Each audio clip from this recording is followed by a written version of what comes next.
Hey man, it's getting spooky. I just came across something called black fatigue. I got news for you. Black Americans are sick of your shit. Black people are sick of black people's shit. Basically, society is saying that they're tired of how black people are blaming things that have happened to us historically in the past, and they are also now adding different things that they have seen in society to that behavior as well. It's not racist to call black people out for their behavior and what they're doing to society at this moment. I'm glad people are noticing this because it's been so many years and it's finally catching up to y'all. And take a look at this scene in the parking lot on Tuesday night. Hundreds of random people partying in the parking lot. Why is this allowed? I've had my kayak stolen, my paddleboard stolen, I've had my car broken into, but yet we can't talk to the trespasser. We get harassed, we get threatened with guns, with knives, we've had a shooting here. In general, poor, working class, and an increasing number of middle-class black people in America nowadays are loud, obnoxious, ignorant, uneducated, hostile, violent, entitled, uncultured, uncivilized, paranoid, oversensitive, and racist. I can remember a time when this wasn't so. When I was growing up, the older black people around me had class. They cared about how they dressed, and they wanted the community to think highly of them and their families. They valued education, had artistic abilities and sensibility. They loved their neighborhoods and had high hopes for the future. They weren't obsessed with the past. Then, in the late 80s, something really started to change. The average younger black person became increasingly angry and disgruntled. It was like, all of a sudden, everybody was a member of the Black Panther Party. If they weren't politically angry, they were in a gang. Either way, they were pissed off about something and ready to fight. Everybody, including one another. Fuck the future. I'm angry because I've been wronged and now society owes me something. What? You want to be successful and do something with your life? Well, you a house nigga.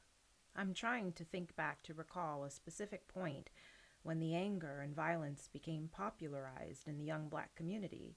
It seems to me like a lot of it started with the release of movies like this.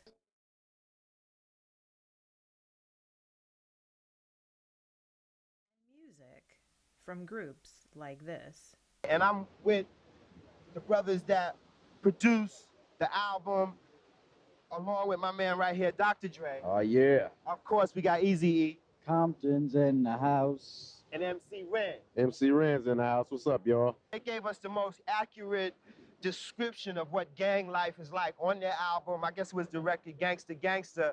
Through a massive and successful marketing campaign filled with Marxist Black Panther Party rhetoric from the 60s and 70s, gangster culture slowly replaced the artistically significant and aspirational Black American culture of the early to late 20th century by the late 1990s. This is important not because of the cultural contribution these violent artistic atrocities have made, but because these movies and this music eventually became Black American culture, the only Black American culture that counts anyway. As of today, any Black person in America who doesn't think, speak, dress, or act this way is labeled as a traitor to the Black community and immediately criticized and ostracized from the whole. He or she will be forced to go and live among people from another race in order to protect sanity, peace, and even life itself. Because I don't know if you realize this, but ignorant ghetto Black people can be quite dangerous.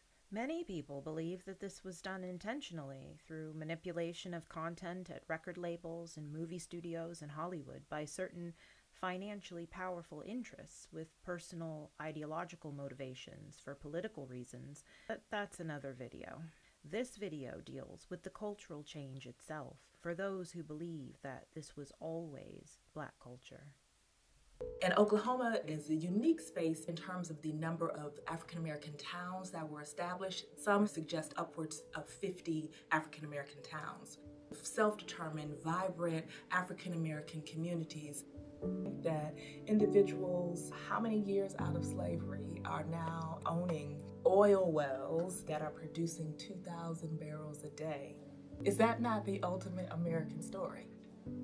It flies in the face of what I think some people consider part of African American history and culture. There are lynchings, there's Jim Crow, segregation, there's all of these things, and you still have an African American community, or many communities, that really speak to the fortitude and resilience of Black people in this country.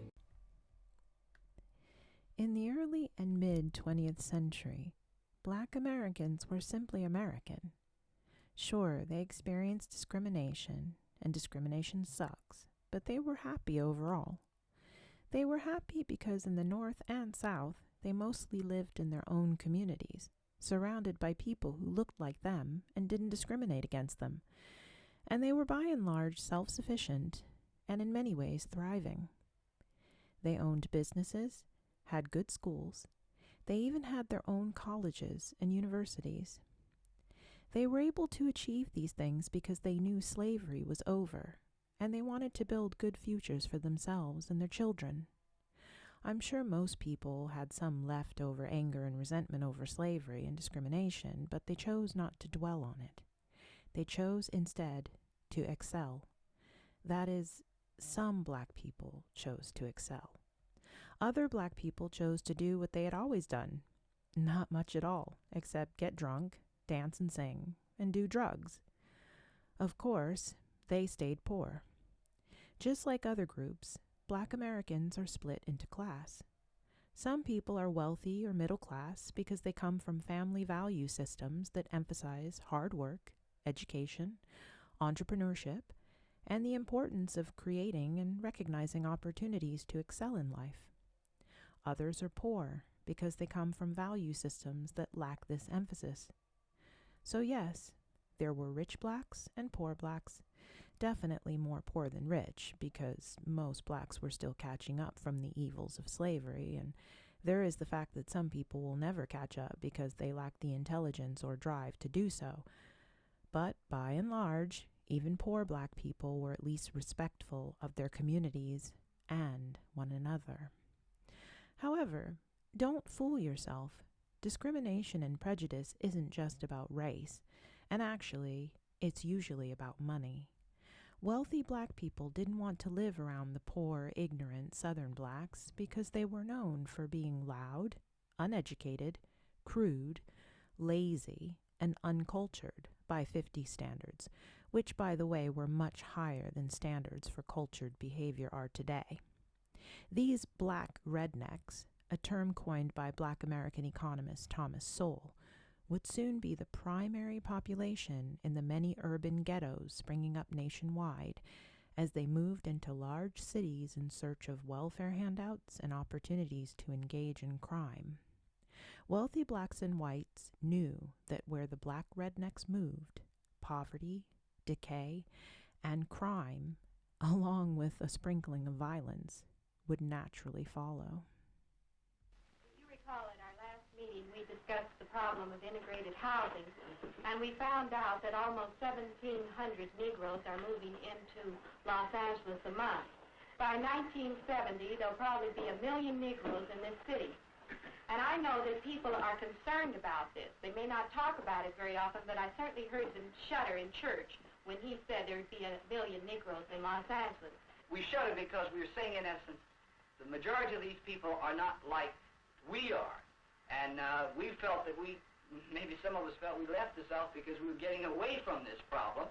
A mass element come in that's going to create a tremendous social problem in the community. But I do think that with these people coming in who are not our intellectual equals, nor are they of our sociological bracket, but they're used to living a certain way, and they too might rise up above their origin and might one day be our associates. This was also, by the way, the predominant behavior of the poor white rednecks throughout the South, who had originally migrated from the British Isles and Ireland. Of course, the Black rednecks took the bad behavior to a whole new level once they moved to the cities. Little did they know that the loud, ignorant Southern Black redneck would soon be the public face of the entire Black American community. I grew up in South Philadelphia. We didn't realize it was segregated. All we knew is that our neighborhood was all black, and we weren't even that conscious of color because the people who owned the store down the street were black, the tailor, the restaurant owners, the undertaker, everybody in the neighborhood, and it was a very small street, everybody worked, blue collar, essentially, very close-knit neighborhood. Everyone had over 4 children. Interest in education was just profound. I mean, even to this day, I don't think I've ever had such a positive educational experience than I did in my first 6 years. School was an integral part of the community. We had a black superintendent, black principal, all the teachers were black. Many of them didn't live in the neighborhood either. Contrary to popular belief, they were middle-income people who lived elsewhere. 3rd grade and 4th grade plays were always conducted in the evenings, and an auditorium that seated maybe 400, 500 people was standing room only for a 3rd and 4th grade play. We are living in Lyndon Johnson's America. Consider America's out-of-control federal debt.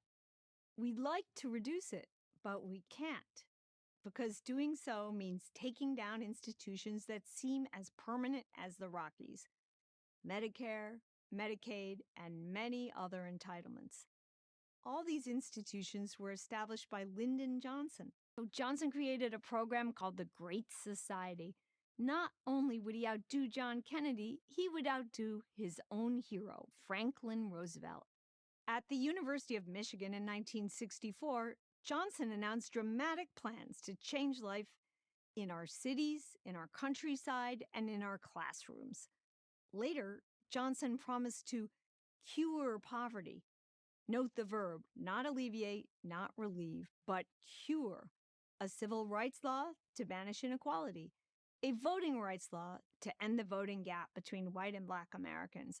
A law to provide health care for seniors, Medicare. A law to provide health care for disadvantaged families, Medicaid. And laws that built out modern entitlements such as food stamps and public housing. It all sounded great. The American people agreed. Between 1965 and 1968, Johnson brought hundreds of social programs to life. But who would manage these programs, and how would government employees do it? No one knew. No matter. They could work out the details later, but those intentions didn't lead to Great Society heaven. Riots in American cities did not stop after Johnson passed his civil rights and entitlement laws. Riots increased. Life in public housing projects got worse. The Great Society institutionalized incentives for young women to have children out of wedlock. Crime and high taxes plagued the cities. Poverty refused to be cured. Entitlements didn't free families. Entitlements shackled families to poverty. Lyndon Baines Johnson was an obvious racist who hated black people and took credit for the civil rights movement in order to enhance his political career and legacy. I suspect that he helped destroy the black family on purpose to create a perpetual voter base of welfare recipients for Democrats. I often visualize him in hell with a pitchfork up his ass. So, whether or not the events spoken of in this video were intentional acts of sabotage against the black community, or simply natural, organic occurrences over the course of time is actually pretty irrelevant.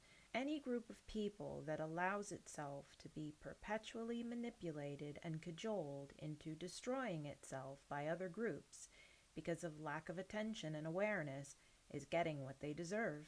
Black people in America and elsewhere, to a large extent, have given over their right to self-determination to forces and people whom they obviously feel are superior to them and need to give them something, like children asking for ice cream money. I guess the moral of this story is, in the immortal words of Forrest Gump's mama, stupid is, stupid does me.